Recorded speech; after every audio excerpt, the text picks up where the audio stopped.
Hello and welcome to Chinese Folk Tales. This is Beibei. This is our 10th episode, and so far we've been sharing myths and legends about human progress with happy endings. Today's story, however, will be a bit sad. Do you still remember Shen Nong, the god of agriculture and Chinese herbal medicine? In fact, he was also known as Yan Di, who was one of the mythical emperors who ruled southern China in the ancient times. Legend has it that he had a daughter named Nuwa. I know, the name sounds almost the same as Nuwa, the goddess who created humans in the beginning. It's the Chinese tones. Nuwa, Yan Di's daughter. Wa, that's the second tone, and it means little kids. And Nuwa, Wa, that's the first tone. I know, it's a little confusing. Anyway, Nuwa, Yan Di's daughter, was a brave and happy child who loved nature. Every day, she ran wild, chasing clouds and listening to the singing birds. Life was good. Yan Di doted upon his daughter, and one time he gave her a boat as a gift. Nuwa loved it and learned to sail it on the sea. Now she started to chase the waves and listened to the sound of splashing water. One day, Nuwa went sailing again. The water was calm and the sky clear. Small waves danced on the surface, as if inviting Nuwa to go further into the sea. What a wonderful day for sailing, she thought. Her little boat floated on, and Nuwa felt a bit tired after a while. She lied down in her boat, and the gentle waves rocked her to sleep. The sun was on her face, and the breeze caressed her hair. If only life could continue just like this.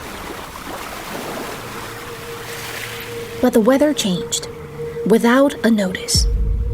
The sun hid behind heavy clouds, and wind came from nowhere. Nuwa woke up from the rocking of the boat and saw that the blue sea had turned into an endless puddle of rolling ink. Nuwa had never seen anything looking so ominous, and she quickly set sail for shore. But the sea had already turned into a monster that didn't want to let go of her prey. Dark seawater surged high into the sky, carrying Nuwa's boat with it, and then threw it back down, time and time again. Nuwa was not a girl to give in easily. She stood firm on her boat and kept steering. Her boat looked so small and helpless in the midst of the roiling sea, like a monster was toiling with her prey. Nuwa braved against the sea until the moment when a huge wave captured her boat and brought it down into its depth, never to return, never to see her family again. When the sea finally calmed down and returned to the beautiful mirror once again, a little bird emerged from the water. It was the spirit of Nuwa. The little bird had a white beak and red claws, and it kept crying out, "Jing Wei! Jing Wei!" So people called it the Jing Wei bird. Legend has it that Jing Wei bird lived on Fajiu Mountain. The once happy child had turned into a bitter spirit that vowed to revenge the sea for taking her life.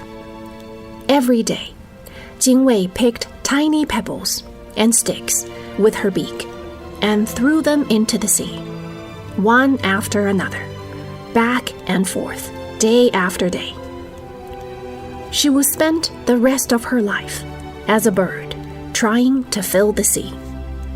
The sea laughed, throwing up waves as if to say, "What are you thinking of, you tiny little bird?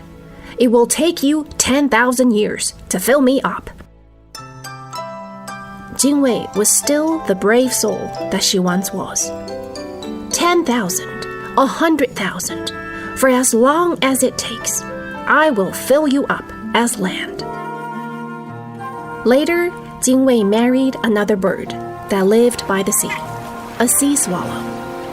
They had many bird babies. The boys looked like their father, and the girls looked like their mother.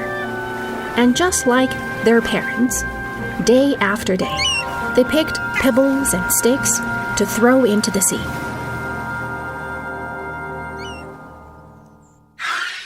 The story of the Jing Wei bird daring to challenge the sea was passed down through the generations. People felt sorry for Nuwa's misfortune. They also admire the Jing Wei bird for its bravery and persistence. There are many other stories of heroic figures that fought against nature, and we will get to them in future episodes. That's it for the story of Jing Wei bird, and I'll see you next time. Bye for now.